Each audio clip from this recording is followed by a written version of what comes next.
नमस्कार दोस्तों, कैसे हैं।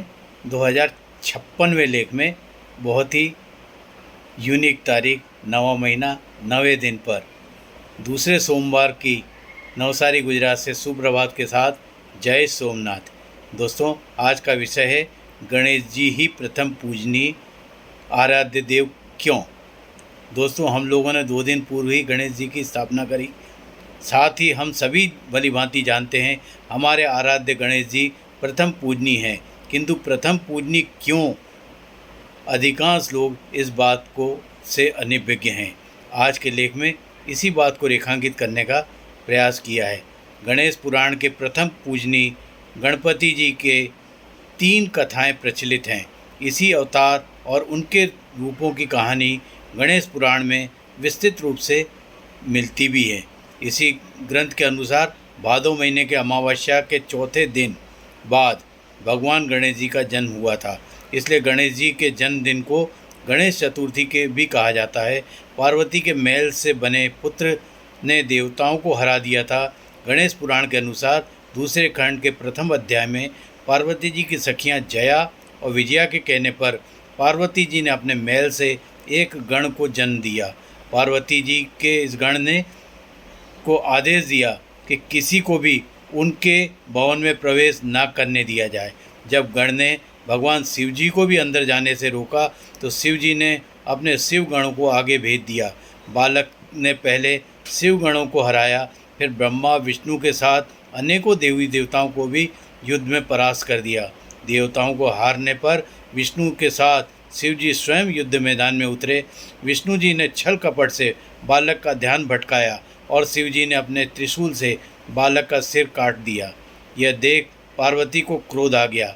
उन्होंने अपनी असंख्य शक्तियों को जागृत कर इस संसार में प्रलय लाने का आदेश दे दिया।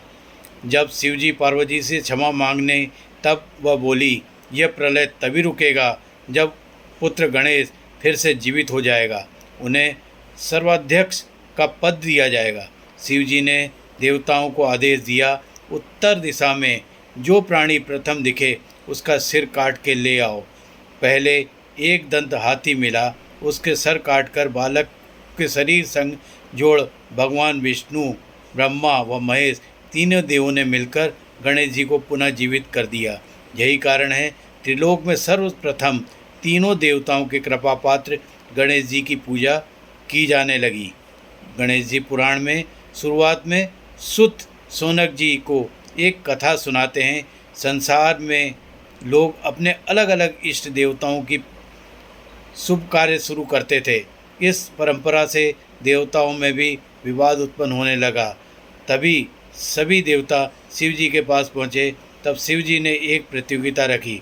इसमें हर देवता को संसार की परिक्रमा करनी थी। जो सबसे पहले परिक्रमा पूरी करेंगे उसे ही प्रथम पूज्य माना जाएगा। तभी सभी देवता अपने अपने वाहन से परिक्रमा के लिए निकल गए, लेकिन गणेश जी वहीं रुके रहे। उन्होंने सोचा बाकी देवताओं के वाहन के सामने उनके मूषक को पिछड़ना स्वाभाविक है। फिर उन्होंने एक युक्तिपूर्वक सैद्धांतिक उपाय सोचा। उन्होंने मूषक पर सवार होकर शिव जी की ही परिक्रमा पूरी कर शिव जी के पास में बैठ गए। जब बाकी देवता लौटे तो उन्होंने तर्क दिया, सारा संसार शिव जी का ही प्रतिबिंब है। कोई भी देवता इस तर्क को नहीं काट पाया। इस प्रकार प्रतियोगिता जीतकर गणेश जी प्रथम पूजनीय बन गए।